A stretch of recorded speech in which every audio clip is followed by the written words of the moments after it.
Chapter 2. 27 years after their first encounter with the terrifying Pennywise, the Loser Club have grown up and moved away, until a devastating phone call brings them back. Directed by Andy Muschietti, written by Gary Dolleran and Stephen King. Welcome to the American Recut. I'm Nick. I'm Brendan. Let's talk about It, Chapter 2. And as usual, this will have no spoilers involved, and we will go over our usual talking points before we get into anything deeper. Alright, now, story. The story on this one's kind of threadbare. If you're looking for the same level of depth and interest as the first part had, you're not going to find that. Agreed. Unfortunately, where in the first part we had a solid protagonist choice and then everyone else got to be fun side characters, everyone seems to have been given the protagonist treatment, which means everybody gets equal screen time, which means nobody has anything interesting going on with them. Right. It's pretty disappointing. It is. And then the characters. Well, the characters, with the previous movie, they had kind of their own quirks in the ways they interacted with each other. But this one, it felt like they kind of had one mountain or one hill they would die on. Yeah. And that was their character. Right. That's it exactly. There's not much else to say about the characters. The casting choices were meh. But, I thought there were some really good choices as far as matching the kids' appearances, if nothing else. And for the most part, the adult actors did a really good job of invoking their younger selves, by and large. Okay. Well then, let's talk about the most distracting elephant in this room, the effects. This movie felt, I want to say cheap. It felt like a huge expose of CGI. It's like they were trying to say, hey, guess what we can do better than the previous rendition of this book. I think the way I looked at this one, because obviously it has the same issues as It Chapter 1, where they showed the monster too often, so you lost a lot of the effect of it being scary. You saw a bit too much of what was going on. Things kind of went from being spooky to silly very quickly with too much of seeing the monster. Classic Hollywood horror design problems. Yes. But I think what I felt, which I didn't expect in this movie, was it felt like they were cutting corners in a few places. It did, yeah. Like the Town of Derry, for example. In the first chapter, we had a lot of the usual creepy adults of Stephen King novels where, they are hiding something or they refuse to own up to something.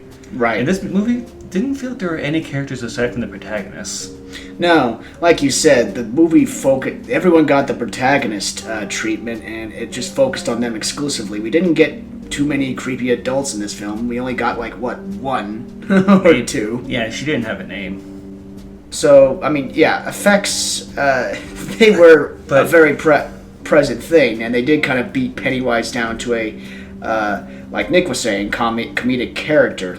Or silly character. Chapter 1 did that too. Remember the part where he's just fucking dancing on a stage? Oh my god. The memes that came from that.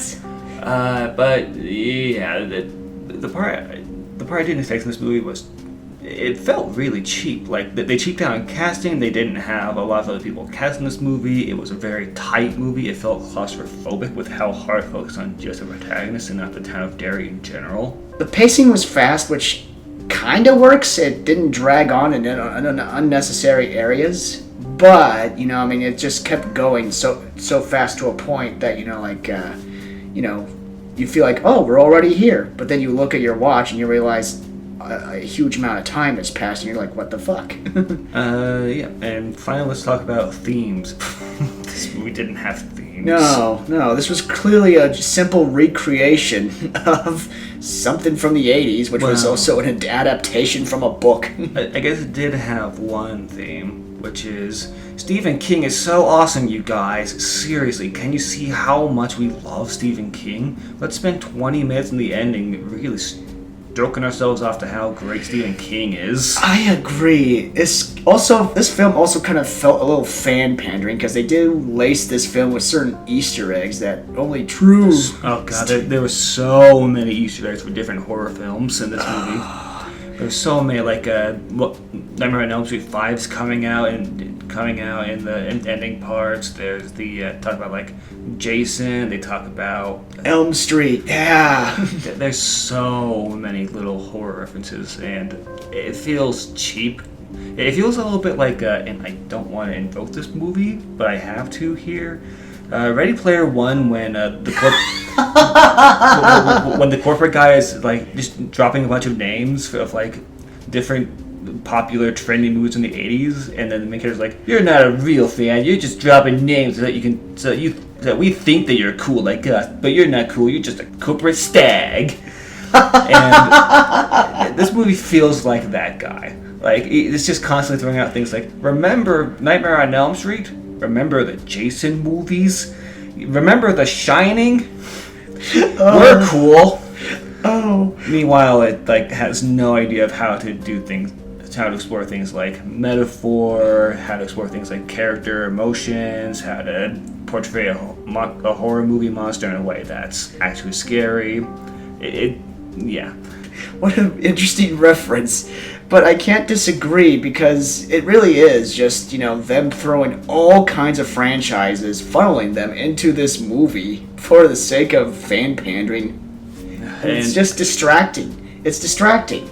So, final summary on the movie and your thumbs up or thumbs down if you would like to go and see it.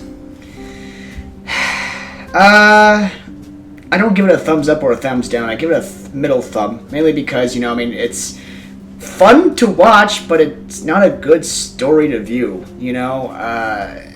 I'd rather watch the original 1980s Tim Curry clown than this. Straight thumbs down. I hated the way the movie monster was portrayed. I hated how simplistic all the characters became. I didn't like how they seemed to cut corners for this major sequel, and it felt like every interesting part of Chapter 1 that was set up got abandoned or forgotten. I really did not like this movie, and it made Chapter 1 worse by existing. Oh, God. Oh, right. Well, we'll dissect this monster of a movie more thoroughly in the Ramble On. We will see you there, folks. This has been Brendan. We aren't introduced ourselves. Oh, yeah.